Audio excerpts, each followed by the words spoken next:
예수님께서 이렇게 말씀하셨습니다. 새 계명을 너에게 주노니 서로 사랑하라. 내가 너희를 사랑한 것 같이 너희도 서로 사랑하라. 예수님께서 새 계명을 주셨다라고 하셨는데 이게 새 계명이 아니었습니다. 벌써 구약에 이 계명은 나와 있었습니다. 원수를 갚지 말며 동포를 원망하지 말며 내 이웃 사랑하기를 내 자신과 같이 사랑하라. 나는 여호와이니라. 레위기에 나와 있는 말씀입니다. 벌써 이와 같이 구약에 서로 사랑하라, 이웃을 사랑하라 라는 계명이 나와 있었습니다. 그래서 예수님께서 내가 이 새 계명을 너에게 주노니라고 말씀하시는 것은 새로운 아이디어고 새로운 개념이다라고 말씀하시는 것이 아닙니다. 이것은 아무도 생각하지 못했던 새로운 아이디어고 새로운 계명이 아니다라고 하는 것이죠. 서로 사랑하라. 참 간단한 개념입니다. 이해하기 어려운 것이 하나도 없습니다. 심지어 어린아이도 그것이 무슨 뜻인지 잘 알고 있습니다. 서로 사랑하라. 여기에서 그 이해 못하시는 분들 있습니까? 서로 사랑하라 라는 것이 이게 무슨 뜻인지 잘 모르겠다라는 분이 있습니까? 없죠. 아주 쉬운 개념이에요. 지난번에 온 가족이 블루제이 게임을 보러 갔습니다. 게임 전에 항상 국가를 부르는데 제 손자가 국가를 부른다고 해서, 물론 솔로는 아니에요. 그 학교에서 가갖고 그 학교 찬양 그 성가대는 아니죠. 합창단이 노래를 하였습니다. 온 가족이 다 갔는데 한참 이렇게 보는데 누가 와서 내 바지자락을 잡아당기면서 내 다리에 안기는 거예요. 이렇게 보니까 우리 손주들의 제일 꼬마인 노라가 내 다리를 꼭 껴안는 거예요. 그래서 내가 이렇게 보고 끼안아주면서 I love you 그랬더니 자기도 I love you too 라고 대답을. 그 어린 것이 아직 학교도 안 가는 애가 I love you, 서로 사랑하라는 것을 알고 있는 거예요. 간단한 개념이에요. 서로 사랑하라. 아주 간단한 개념이지만 그 뜻이 도대체 무엇인지, 간단하고 쉬운 것 같지만 매우 어려운 것이 바로 이 서로 사랑하라 라는 개념이 아닌가 하는 생각을 해봅니다. 예수님께서 주신 계명이니까 우리는 이것을 깊이 생각해 봐야 되겠다라는 것이죠. 이 계명이 아니라면 모르겠지만 예수님께서 주신 계명이기 때문에 우리는 깊이 이것을 생각을 해봐야 합니다. 그럼 예수님께서 이 말씀하실 때, 서로 사랑하라라고 말씀하실 때 사랑받을 만한 사람을 사랑하라는 말을 하셨겠습니까?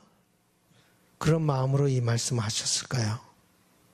우리가 가까운 친구들을 사랑하라는 말씀이 아닌 줄 압니다. 내 가족을 사랑하라는 말이 아닌 줄 압니다. 물론 그들은 다 우리가 사랑하는 사람들이지만 예수님께서 이 말씀을 하실 때는 그런 사람들을 마음에 두고 하신 말씀이 아니라고 생각합니다. 우리는 사랑에 대해서 두 개의 카테고리를 만들어 놓고 있습니다. 사랑받을 만한 사람, 사랑받지 못할 사람. 이 두 카테고리를 만들어 놓고 있습니다. 사랑받을 만한 사람, 우리가 사랑합니다. 그리고 자동적으로 사랑이 나옵니다. 그래서 사랑받지 못할 두 번째 카테고리, 사랑받지 못할 사람, 우리는 사랑하지 않습니다. 그들 사랑하기가 어렵습니다.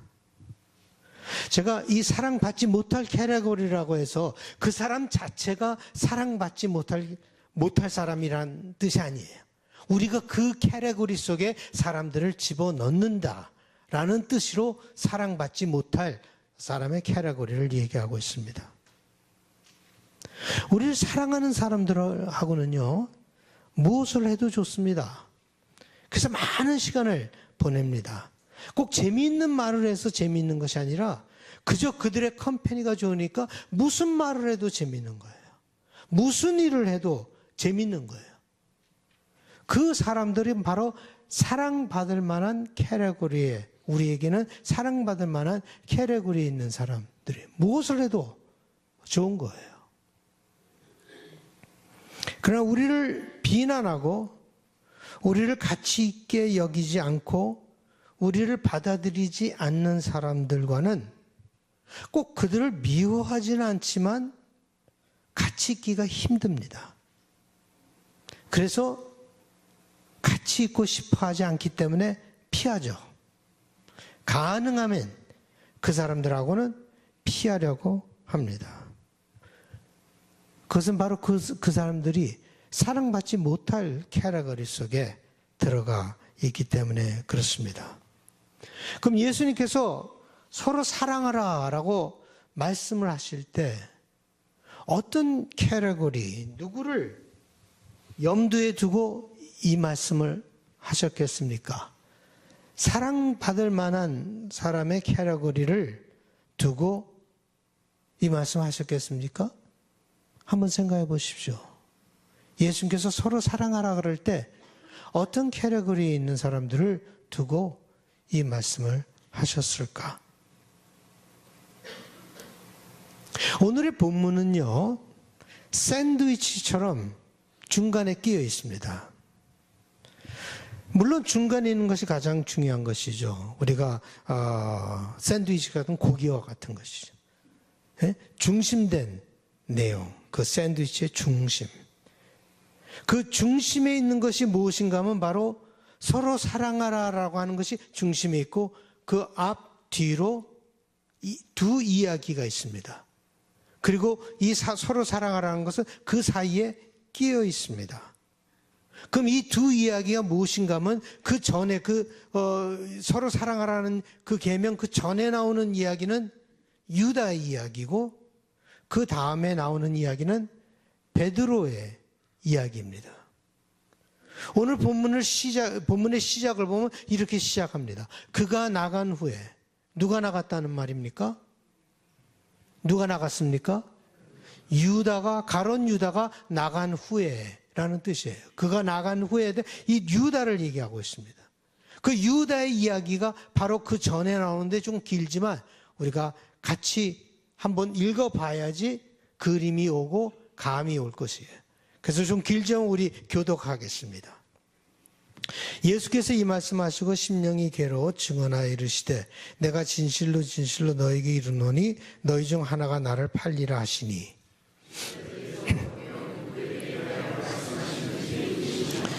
예수의 제자 중 하나 곧 그가 사랑하는 자가 예수의 품에 의지하여 누웠는지라.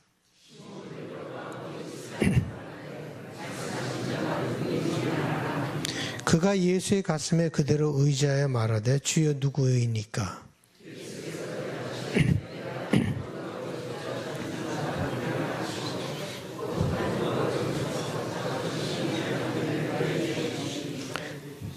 그냥 읽지 마세요. 생각하면서 읽으세요. 그냥 읽는데 바쁘면 안 돼요. 읽는 게 중요한 게 아니에요. 조각을 받은 후 곧 사탄이 그 속에 들어간지라. 이에 예수께서 유다에게 이르시되 내가 하는 일을 속히 하라 하시니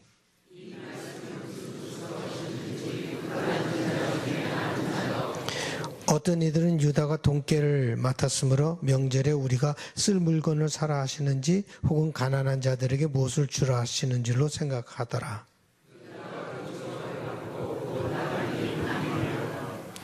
바로 전의 이야기가 바로 이 유다의 이야기입니다.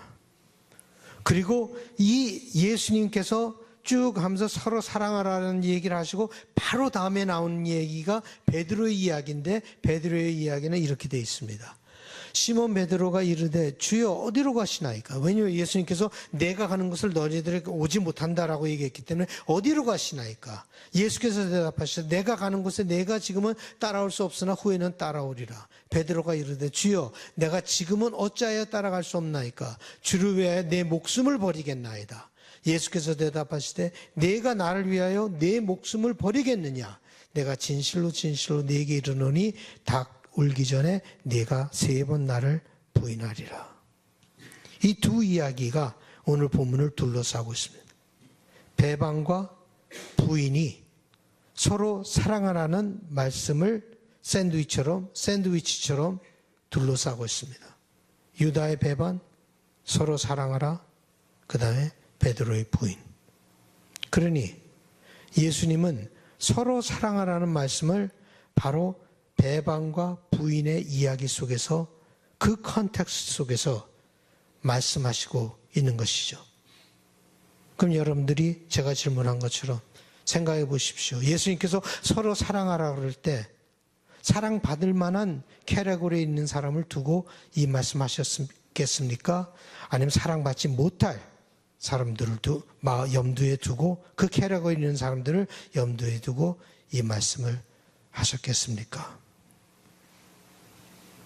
예수님께서 서로 사랑하라는 말씀은 사랑받을 캐러고리에 있는 사람들을 두고 하신 말씀이 아니에요. 사랑받을 만한 캐러고리에 있는 사람을 사랑하는 것은요, 이기적인 사랑입니다. 자기 자신의 기쁨을 위해 하는 사랑입니다. 자기 자신에게 도움이 되기 때문에 하는 그런 사랑입니다. 그런 사랑을 두고 예수님께서 하신 말씀이 아닙니다. 즉, 자기를 위해 하는 사랑입니다. 예수님도 이렇게 말씀하셨습니다. 너희가 만일 너희를 사랑하는 자만을 사랑하면 칭찬받을 것이 무엇이냐? 죄인들도 사랑하는 자는 사랑하느니라. 죄인들도 사랑하는 자는 사랑한다. 사랑은 이기적인 것이 아니라는 것이 그 사랑이라고 하는 저 말의 정의 속에 들어가 있습니다. 그러니까 이기적인 사랑은 어떻게 보면 진정한 사랑이라고 얘기할 수 없는 거예요. 자기 자신의 유익을 굳지 않는 것입니다. 예수님께서 서로 사랑하라 라고 말씀하셨을 때 사랑받지 못할 캐러고리에 있는 사람들을 두고 이 말씀하셨습니다. 원수를 사랑하라. 이것은 구약에 나와 있지 않는 말입니다. 그 개념은, 그 정신은 구약에 있어요. 그렇지만 그 말을 처음으로 하신 분은 예수님이십니다. 예수님께서 처음으로 원수를 사랑하라 라고 하는 그 프레이즈를 우리에게 주신 거예요. 그런 면에서 서로 사랑하라는 말은 아주 이해하기 쉬울지 모르나 실천하며 살기에는 너무나 어려운 것입니다. 우리의 자연적이고 자동적인 본능은 나를 좋아하고, 나를 사랑하고, 나를 가치 있게 여기고, 나를 높여주는 사람들과 같이 있어 하고 싶어 하는 것입니다. 그러나 기독교인들은 거기에 머무를 수가 없어요. 우리에게 편한 사람들을 떠나, 컴포트 존을 떠나서 사랑받지 못할 캐러고리에 있는 사람들에게 다가가야 합니다. 보네포는 이렇게 얘기를 했습니다. 크리스천 펠로십이라고 하는 것이 하나님께서 주신 우리에게 축복이다. 아주 잔혹한 세상 속에 살아가는 우리들에게 쉼을 주기 위해서 주신 하나님의 축복이다. 근데 그 축복이 잘못하면 우리를 거기에 머무르게 하는 유혹이 될 수 있다. 어떤 그 크리스천 펠로십이 오히려 크리스천의 삶을 사는데 디스트랙션이 될 수 있다. 제자들은 서로 함께 머무르지 않았습니다. 그들은 자기들의 갈 길을 갔습니다. 서로 사랑하란 말은 그저 끼리끼리 잘 어울리라는 말이 아닙니다. 그래서 예수님께서 이렇게 말씀하셨습니다. 너희가 서로 사랑하면 이로써 모든 사람이 너희가 내 제자인 줄 알리라. 서로 사랑하라는 것은 제자도입니다. 디사이플십이에요. 그것이 예수를 따르는 제자들이 하는 일입니다.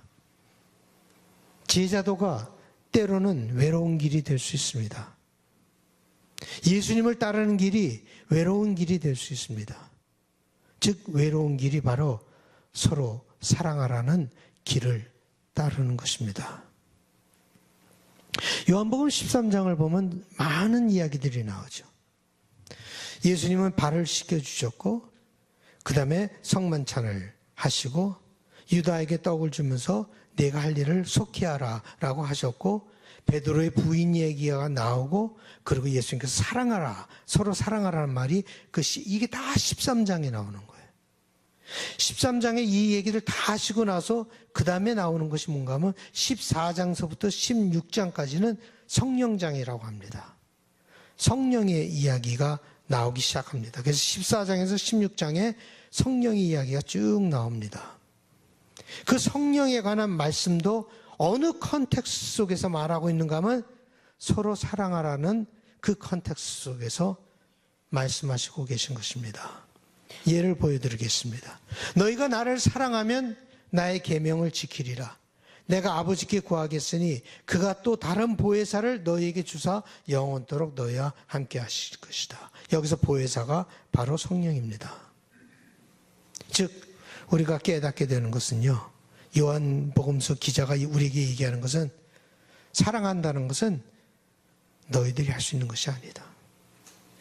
성령의 도움으로만 가능한 것이에요. 자신의 힘으로 할 수 있는 것이 아니에요. 왜냐하면 자연적으로 하고 싶어서 나오는 것이 아니기 때문에, 본능적으로 피하고 싶은 것을 해야 하는 것이기 때문에 우리 인간의 마음이나 힘으로는 할 수 있는 것이 아닙니다. 서로 사랑하라. 새로운 개념도 아니고 새로운 아이디어도 아니지만 이제 성령의 도움으로 우리는 그 삶을 살 수 있게 되었다는 것이 바로 새로운 것입니다. 그것을 실천하며 살 수 있는 것이 성령께서 우리와 함께 하시기 때문에 우리는 그걸 할 수 있다라고 하는 것이, 그것이 바로 새로운 계명입니다. 서로 사랑하는 것은 예수님의 계명입니다. 이 세상에 사랑받지 못할 캐러거리에 있는 사람들이 많습니다. 여러분에게 이 사랑받지 못할 캐러거리에 있는 사람들이 있습니다. 우리와 매우 다른 사람들일 수도 있습니다. 그들을 품고 사랑하는 것이 어렵지만 그것이 예수님께서 그를 따르는 모든 제자들에게 하신 예수님의 계명입니다. 사랑은 느낌이 아닙니다. 사랑은 행동도 아닙니다.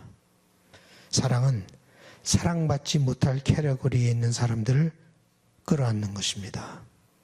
품는 것입니다. 예수님은 죄인들의 친구다라고 사람들은 욕을 했지만 바로 그것을 통하여서 사랑이 무엇인가 하는 것을 우리에게 가르쳐 주셨습니다. 이 세상에서 얘기하는 사랑이 아니라 예수님께서 가르쳐 주신 사랑을 실천하며 살아가는 우리 모두가 되기를 바랍니다. 찬양하시겠습니다.